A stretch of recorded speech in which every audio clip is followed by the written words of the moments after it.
Well, do we want God using anything we do as his standard, particularly how we deal with wounds? But that's what Jesus says to pray. In fact, it's the only clause in the Lord's Prayer that Jesus gives immediate commentary to when he says, if you forgive men their trespasses, your Father will forgive you. If you don't, he won't. Now, we're talking about eternal security. That's a whole different question. What Jesus is saying is this: the way we deal with the people who wound us is how God is going to relate to us while we're walking around on the planet. Is that unsettling to you? It ought to be. And it's not the only time he says it.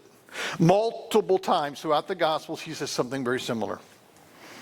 In fact, in Mark, he says, whenever you stand praying, forgive if you have something against someone.